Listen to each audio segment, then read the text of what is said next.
And the refrigerator has water, Dad. Oh, do I have some poured? Yeah. It's in the sala on the table. Shofar horn. It's a trumpet made from the horn of a kosher animal with the marrow removed. The central mitzvah of Rosh Hashanah, the Jewish New Year, is to hear the shofar being blown, often in synagogue, ideally as part of the prayer service. This year, listen to the blowing of the shofar on September 20th. The Torah refers to Rosh Hashanah as the day of the shofar blast. Since Rosh Hashanah is 2 days long, we have to hear it both days, unless the first day falls on Shabbat, Saturday, in which case we blow the shofar only on the second day, like this year. You can blow the shofar all day until sunset, but the traditional time is during the morning service, after the Torah has been read. It's customary to blow the shofar many times during the Musaf service. The Torah doesn't specify why we are supposed to blow the shofar on Rosh Hashanah. However, Rabbi Saadia Gaon compiled a whole bunch of reasons for this mitzvah. On Rosh Hashanah, we coronate God as King of the world. The shofar's trumpeting call heralds this exciting event. Its piercing wail serves to awaken slumbering souls that have grown complacent. It evokes the shofar blasts that were heard when God descended on Mount Sinai and gave us the Torah. It echoes the cries of the prophets who urged Israel to mend their ways and return to God and His commandments.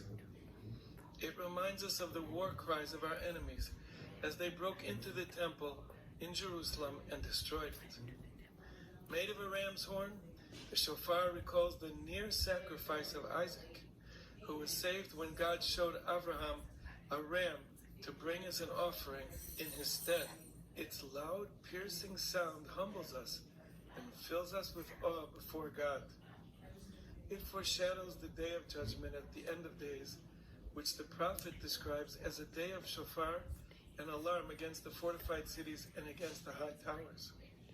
It gives us hope, mirroring the sound of the great shofar that will call together the people who are scattered to the corners of the earth at the time of the coming of Messiah. It reminds us of the revival of the dead, about which we read, dwellers of the earth, a shofar is sounded, you shall hear. What is the procedure? Well, first we begin with a few verses from Psalms, and then we say the following two blessings. The first blessing is Baruch Atah Hashem Elokeinu Melech HaOlam Asher Kiddushanu B'mitzvotav V'tzivanu Lishmoa Kol Shofar. The first blessing is thank you, God, who sanctified us with His commandments and commanded us to hear the voice of the shofar. The second is the blessing of She'achiyanu V'kimonu V'higiyanu Lizman Hazeh. Thanking God for granting us yet another year of life, allowing us to blow the shofar once again. The shofar blowing has three types of blasts. Tekiah,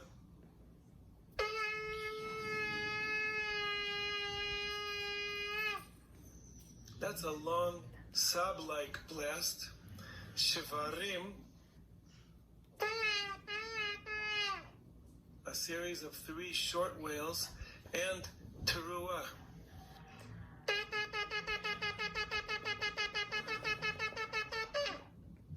at least 9 piercing staccato bursts. So first is Tekiah Shivarim Teruah Tekiah 3 times, Tekiah Shivarim Tekiah 3 times, Tekiah Teruah Tekiah 3 times. The last one is an extra long one called Tekiah Gedolah. Who has to hear the shofar? Well, technically speaking, only adult males. However, women should certainly make the effort to fulfill this mitzvah. In fact, some say that since women have accepted its mitzvah, it's become obligatory for them, and they too make the blessing before hearing the shofar, and even small children should be brought to synagogue to hear it. After all, the shofar speaks to the soul of every Jew. The laws regarding shofar blowing are quite complex, so you have to study them well before you blow. What can be used as a kosher shofar? Well, the Torah tells us we should blow a horn. So all kosher animal horns are kosher for shofars, except for the horn of an ox, which is technically not called a shofar, but a keren. And antlers are not considered shofar because shofar means hollow. Antlers are solid. The preferred source is the ram's horn. It reminds us that a ram was offered instead of Isaac, bringing to light the merit of Abraham, who was ready to sacrifice his only son for God. And its bent shape symbolizes the humility we feel as we stand before God. Once removed from the animal, the horns are hollowed out by removing the core. A hole is then produced on the small end by sawing or drilling, or a combination of the two.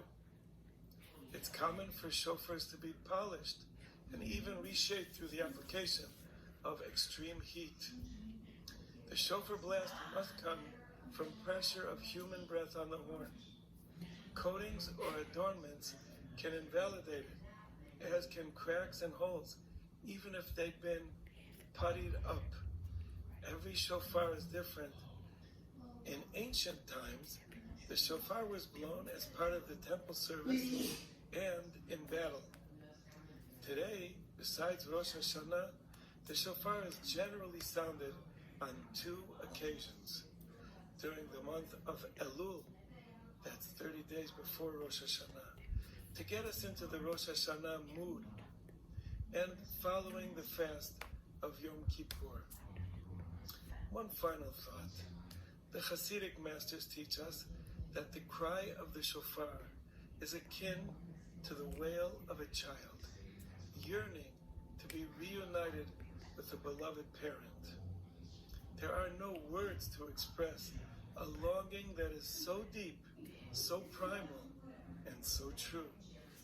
So make sure to attend shofar blowing on Rosh Hashanah and give expression to the cry of your soul.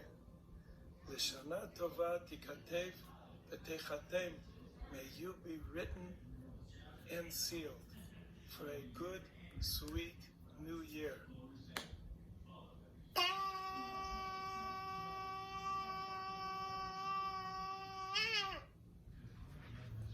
Shofar, show good.